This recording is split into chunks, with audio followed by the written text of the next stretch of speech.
Kisi-kisi soal ini sudah sesuai materi pokok dari Menpan RB yang akan diujikan pada tes seleksi P3K tahun ini. Dan ini adalah komentar peserta seleksi yang sudah tes kemarin. Terima kasih kepada kakak yang sudah berbagi pengalaman di ruang belajar saya. Jika ada yang kurang sesuai dalam pembuatan soal ini, kami mohon maaf. Bantu support channel ini dengan subscribe dan share di akhir video. Sekarang kita masuk ke pembahasan soal yang pertama. Soal nomor 1. Dalam kegiatan pengabdian kepada masyarakat di daerah pesisir terpencil, Anda menemukan bahwa masyarakat memiliki kearifan lokal yang kuat namun menolak bantuan modernisasi karena dianggap mengganggu tradisi. Apa pendekatan paling efektif agar program pemberdayaan tetap berjalan tanpa menimbulkan konflik budaya? A. Memaksakan penerapan teknologi modern agar lebih efisien. B. Mengabaikan kearifan lokal karena menghambat perkembangan. C. Melibatkan tokoh adat sebagai mitra strategis dalam perencanaan. D. Memberikan insentif ekonomi agar masyarakat mau berubah. E. Mengganti seluruh program dengan model urbanisasi. Silahkan memilih jawaban yang benar.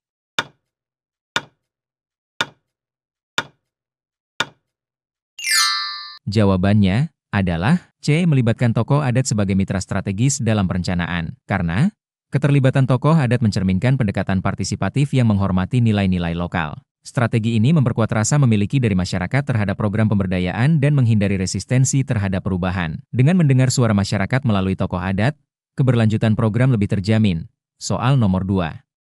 Seorang ASN ditugaskan untuk mengembangkan program literasi digital di sebuah desa yang mayoritas masyarakatnya buta huruf dan tidak memiliki akses internet. Apa langkah awal paling bijak dalam upaya pemberdayaan ini? A. Membuat aplikasi pembelajaran digital dan membagikannya ke warga. B. Mengadakan pelatihan online melalui media sosial. C. Menyediakan buku-buku pelajaran tingkat lanjut. D. Melakukan pendekatan edukatif berbasis komunitas secara luring. E. Meminta pemerintah desa mewajibkan warga belajar teknologi. Silahkan memilih jawaban yang benar.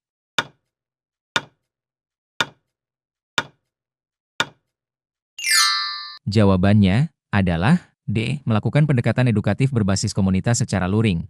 Karena pemberdayaan yang efektif harus dimulai dari kondisi dan kebutuhan real masyarakat. Dalam kasus ini, akses digital belum tersedia, maka pendekatan luring yang melibatkan warga secara langsung akan membangun dasar literasi secara bertahap dan lebih inklusif. Soal nomor 3. Saat melaksanakan program pelatihan keterampilan di sebuah desa, Anda mendapati bahwa peserta perempuan merasa kurang nyaman karena tidak adanya fasilitator perempuan. Langkah responsif yang paling sesuai adalah A. Meminta peserta perempuan untuk menyesuaikan diri dengan keadaan. B. Menghentikan pelatihan dan menggantinya dengan program lain. C. Melibatkan fasilitator perempuan untuk mendampingi pelatihan. D. Membagi kelas secara acak tanpa memperhatikan kenyamanan peserta. E. Melanjutkan program tanpa perubahan karena waktu terbatas. Silahkan memilih jawaban yang benar.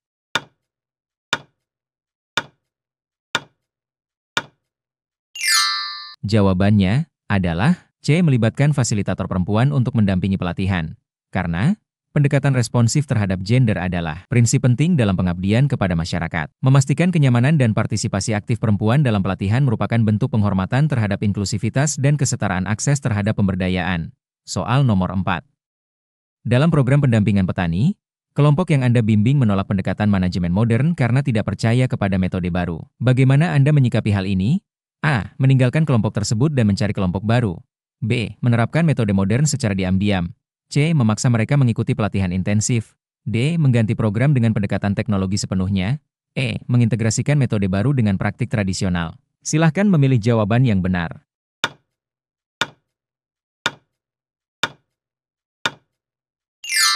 Jawabannya adalah E. Mengintegrasikan metode baru dengan praktik tradisional. Karena resistensi terhadap perubahan seringkali berakar dari kurangnya pemahaman dan pengalaman. Dengan menggabungkan pendekatan lama dan baru secara perlahan, kepercayaan masyarakat akan terbentuk dan program lebih diterima secara kultural. Soal nomor 5.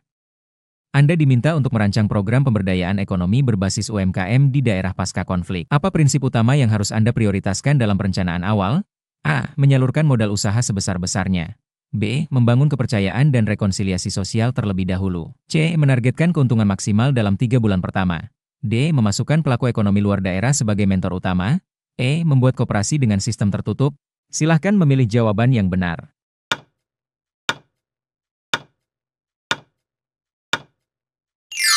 Jawabannya adalah B. Membangun kepercayaan dan rekonsiliasi sosial terlebih dahulu. Karena di daerah pasca konflik, luka sosial dan ketidakpercayaan menjadi hambatan utama. Sebelum membentuk usaha atau program ekonomi, penting membangun kembali jaringan sosial dan rasa aman antar warga agar kolaborasi dapat berjalan secara sehat dan berkelanjutan. Soal nomor 6. Dalam program pengabdian di desa terpencil, Anda mengamati bahwa pemuda desa memiliki potensi besar namun belum diberdayakan. Pendekatan terbaik untuk memaksimalkan potensi ini adalah A. Membentuk komunitas pemuda berbasis minat dan potensi lokal. B. Memfokuskan kegiatan kepada orang tua karena lebih berpengaruh. C. Mengadakan pelatihan dengan sistem wajib bagi semua warga. D. Menyerahkan seluruh tanggung jawab program kepada pemerintah desa. E. Mengandalkan relawan dari luar desa untuk melatih pemuda. Silahkan memilih jawaban yang benar.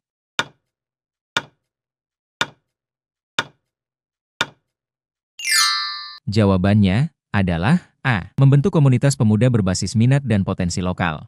Karena pemberdayaan yang efektif harus berbasis pada kekuatan lokal. Dengan membentuk komunitas sesuai minat dan potensi pemuda, Anda membangun rasa percaya diri dan kemandirian mereka, serta memupuk partisipasi aktif dalam membangun desa. Soal nomor 7. Saat melaksanakan program pemberdayaan, Anda mendapati adanya konflik internal antar warga terkait kepemilikan lahan yang digunakan. Apa langkah etis dan strategis yang sebaiknya Anda ambil? A. Mengalihkan lokasi program ke wilayah lain yang bebas konflik. B. Tetap melanjutkan program tanpa memperhatikan konflik. C. Menunda program dan memfasilitasi dialog antar warga. D. Melapor kepada aparat untuk menyelesaikan konflik. E. Memilih pihak yang paling menguntungkan untuk dilibatkan. Silahkan memilih jawaban yang benar.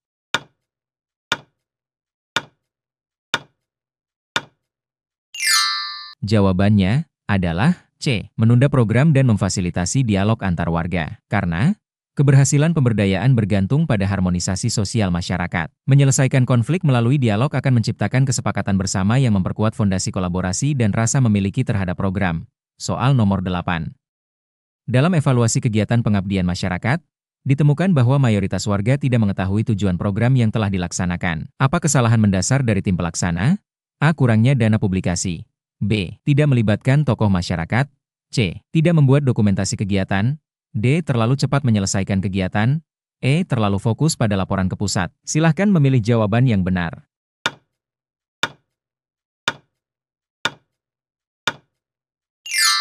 Jawabannya adalah B. Tidak melibatkan tokoh masyarakat.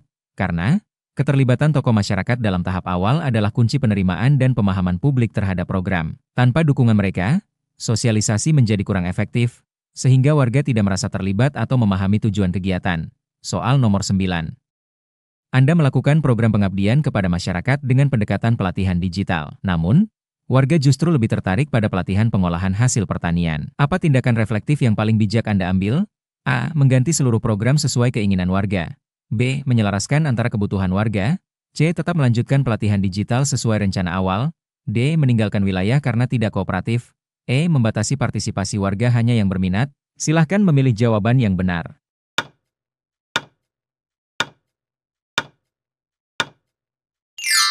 Jawabannya adalah B. Menyelaraskan antara kebutuhan warga. Karena pemberdayaan masyarakat harus adaptif dan kontekstual. Menggabungkan aspirasi warga dengan tujuan program akan menciptakan rasa kepemilikan bersama dan memastikan keberlanjutan serta relevansi intervensi yang dilakukan. Soal nomor 10. Dalam kegiatan pengabdian, Anda ingin mengukur keberhasilan program pemberdayaan berbasis partisipasi aktif warga. Indikator paling tepat yang dapat digunakan adalah A. Jumlah dana yang digunakan dalam program. B. Banyaknya spanduk sosialisasi yang dipasang. C. Tingkat keterlibatan warga dalam setiap tahapan kegiatan. D. Nilai laporan akhir kegiatan. E. Frekuensi liputan media lokal. Silahkan memilih jawaban yang benar.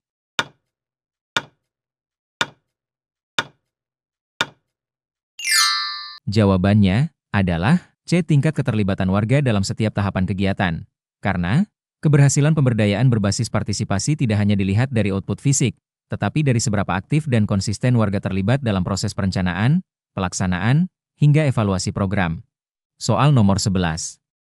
Sebuah kegiatan pengabdian masyarakat di bidang edukasi digital di daerah adat menemui tantangan besar karena sebagian warga menganggap teknologi sebagai ancaman budaya. Apa pendekatan sosial kultural yang paling bijak untuk menyikapi kondisi tersebut?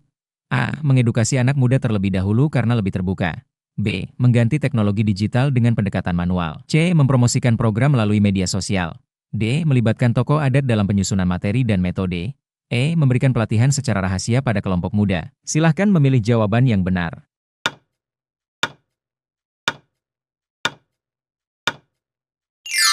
Jawabannya adalah D. Melibatkan tokoh adat dalam penyusunan materi dan metode. Karena tokoh adat memiliki pengaruh besar terhadap opini masyarakat. Dengan melibatkan mereka, Program akan mendapat legitimasi budaya dan meminimalkan konflik nilai. Ini menunjukkan penghormatan terhadap struktur sosial lokal sekaligus mendorong perubahan secara harmonis. Soal nomor 12. Anda sedang merancang program pengabdian berbasis ekonomi kreatif untuk pemuda desa. Namun, mayoritas pemuda lebih tertarik merantau daripada mengikuti program. Apa pendekatan sosial kultural yang dapat mengubah pandangan ini secara efektif? A. Menyediakan bantuan modal tanpa syarat. B. Menunjukkan figur pemuda lokal yang sukses. C. Memaksa pemuda yang tinggal untuk menjadi panitia program. D. Menggandeng perusahaan sebagai pemberi kerja di desa. E. Membuat kompetisi bisnis dengan hadiah besar. Silahkan memilih jawaban yang benar.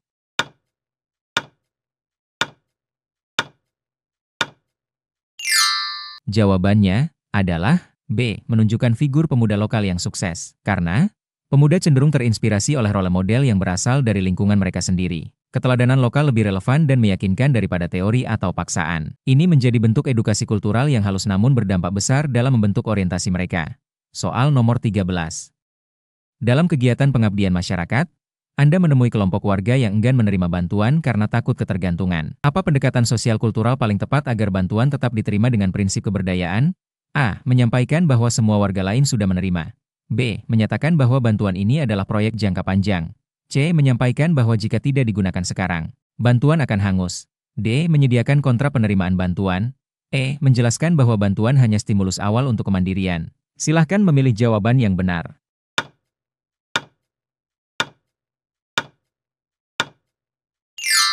Jawabannya adalah E. Menjelaskan bahwa bantuan hanya stimulus awal untuk kemandirian. Karena masyarakat sering khawatir pada bantuan yang bersifat karitatif. Penjelasan bahwa bantuan adalah bentuk stimulus dan bukan ketergantungan dapat membangun kepercayaan dan mendorong mereka mengambil peran aktif dalam keberlanjutan program.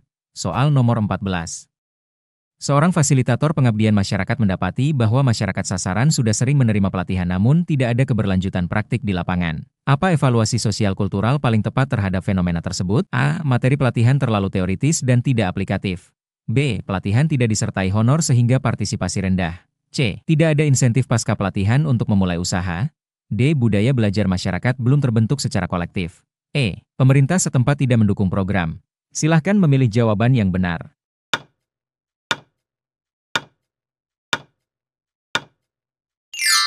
Jawabannya adalah D. Budaya belajar masyarakat belum terbentuk secara kolektif. Karena keberhasilan pengabdian tidak hanya tergantung pada materi pelatihan tetapi juga kesiapan budaya belajar masyarakat. Jika budaya belajar tidak terbangun, maka meskipun pelatihan diadakan berkali-kali, hasilnya tidak akan terlihat dalam praktik keseharian. Soal nomor 15. Dalam program pemberdayaan masyarakat, Anda berencana memfasilitasi pembentukan koperasi warga. Namun, banyak warga menolak karena pengalaman buruk dengan koperasi sebelumnya yang korup. Apa pendekatan sosial kultural yang dapat membangun kembali kepercayaan mereka? A. Memulai dari kelompok kecil yang transparan dan bertahap. B. Mengundang koperasi dari luar desa untuk meyakinkan warga. C. Menyampaikan perbedaan aturan koperasi lama dan yang baru. D. Menyatakan bahwa koperasi akan diawasi langsung oleh pemerintah. E. Menyediakan dana awal dari pihak sponsor. Silahkan memilih jawaban yang benar.